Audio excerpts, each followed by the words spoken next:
day people are out for themselves.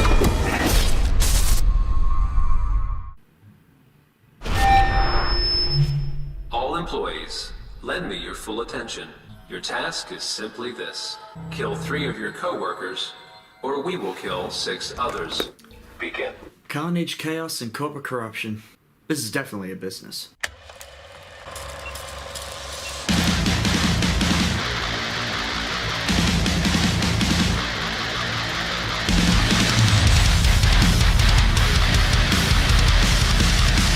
Ladies and gentlemen, hope you're all working from home, doing your best to be able to keep this world functioning as well as you can. I decided to take up a different sort of job. Send me a care package of different things, employee handbooks, a corporate car, this weird injection that I apparently had to put in me, but I'm sure it's nothing to worry about. But this reminds me of another movie that I saw. It's like some sort of experiment that was happening inside of the walls of a corporation. Didn't ultimately know exactly what they were doing or where they were. The Belko experiment. Directed by McLean, starring John Gallagher Jr., Tony Goldwyn, Michael Rooker, John C.McGinley, Adria, Arjona, and Sean Gunn. Based in Colombia, South America, where its employees value everyone and everything to deliver them the greatest service for the American people. That doesn't sound very interesting until it literally turns into a life or death scenario. They are pinpointed one against other in the ultimate game of survival. But is this movie a metaphor for how we live out our lives? Or is it just a bloodthirsty killer film with too much gore and not enough brains? Let's find out. Kick it into the good.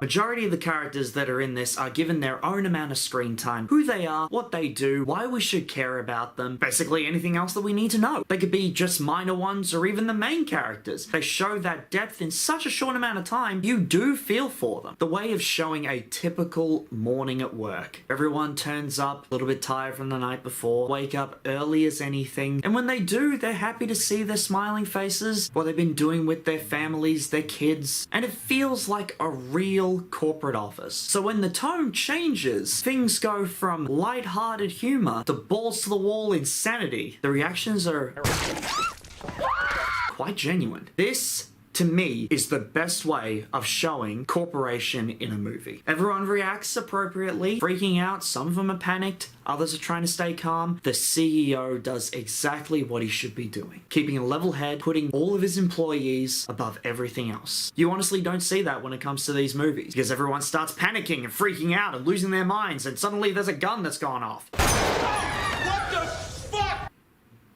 When the simple game of cat and mouse turns into a vicious struggle for survival, it really is a breath of fresh air to see how these people will react. Take good, innocent people, have known around the office for so many years, that suddenly turn on you, and it's their ultimate goal to survive above everyone else. But having the director of Wolf Creek mixed in with one of the best writers of all time, James Gunn, obviously there was going to be some overlappings in genre shifts. Comedic approach with how James Gunn likes to write through his characters. McLean delivering some of the most vicious scenes you've ever seen. It's like you're watching a Holocaust drama. Honestly, you don't really see that. It flowed quite well. The lengths that someone would go to from a calm worker to a scared fight for survival. Even the friggin' CEO takes matters into his own hands that this is the right thing for the corporation. Granted, it was quite bloodthirsty and definitely be going to hell for this. Needed to demonstrate a point that this was the right thing. It has the ability to show that anyone can be axed off at any time. Doesn't matter if they're good or bad. It ultimately turns into you and your buddies betting to see which one is going to make it out alive. Whether you root for the low-key protagonist that wants to save as many people as possible, or you go for the bad guy who likes to chop up women inside of a bathroom stall. It is so unforgiving in its madness. But with the amount of paperwork that's being filled out, there's always a few typos that get missed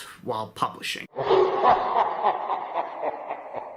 There's a few plot holes. This corporation is operating inside of Colombia. Guarantee that they've got different offices located throughout the world. This is one of those ones that doesn't really make a lot of sense. Why Colombia? Why in the middle of nowhere? There's really no need for it to be set in Colombia, and all it is just a simple plot device that goes nowhere. This location, out in the middle of nowhere, that never made any sense. Hey, I'll point out the plot holes here. No one would really agree to a job, insert a tracker in the back of the neck. I mean, the CIA have got trackers most likely in their arm, but has anyone heard of smartphones? You could just as easily do that, and let's face it, no one's gonna leave the office without their phone. Why in the back of the neck? More sense to put it in the arm and have it as a slow poison that's moving through their veins. And the only way to stop it is by killing the other person for the antidote. But at the same time, I can understand why they did this, so they could get a good amount of tense, memorable moments, and even something for the gorehounds. Biggest thing that's just a massive slap in the face is the killing of certain characters. This is a situation where anyone can die at any moment by any means. But when you show one of your characters going to extreme lengths to be able to survive, and you're the one who's rooting for him, they just get capped off, yeah, that's not cool. Stupid decisions that are being made, a lot of moments that make you go, wasn't really necessary, or why the hell did you even say that? But luckily there's only a few of those moments that I wanted to see more time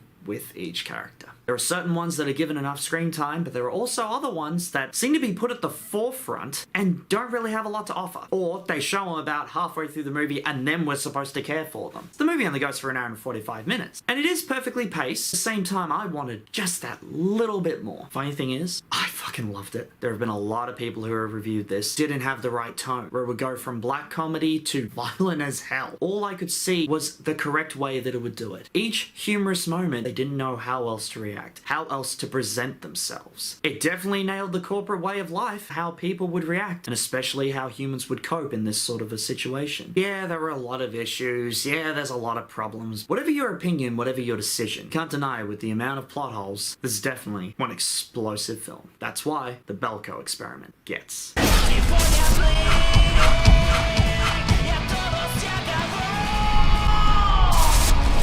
Now, I always like to end my reviews with a quote from the film. My favorite quote is... Set down the knife immediately, or we will detonate the explosive. 10, 9, 8, 7, 6, 5, 4, 3, 2... Yeah, I think I might quit. But that being said, did you see it? Will you see it? And if so, let me know in the comments. Until then, I've been DeeJsee, and always remember, did you see it? Okay, Formula Tire. I understand that it was going to be at least $100,000 I was going to be earning a year, but at the same time, if that means I have to put a tracker in my neck, yeah, I don't really think I want to be part of this corporation anymore. Wait. End stage 1. Commence stage 2.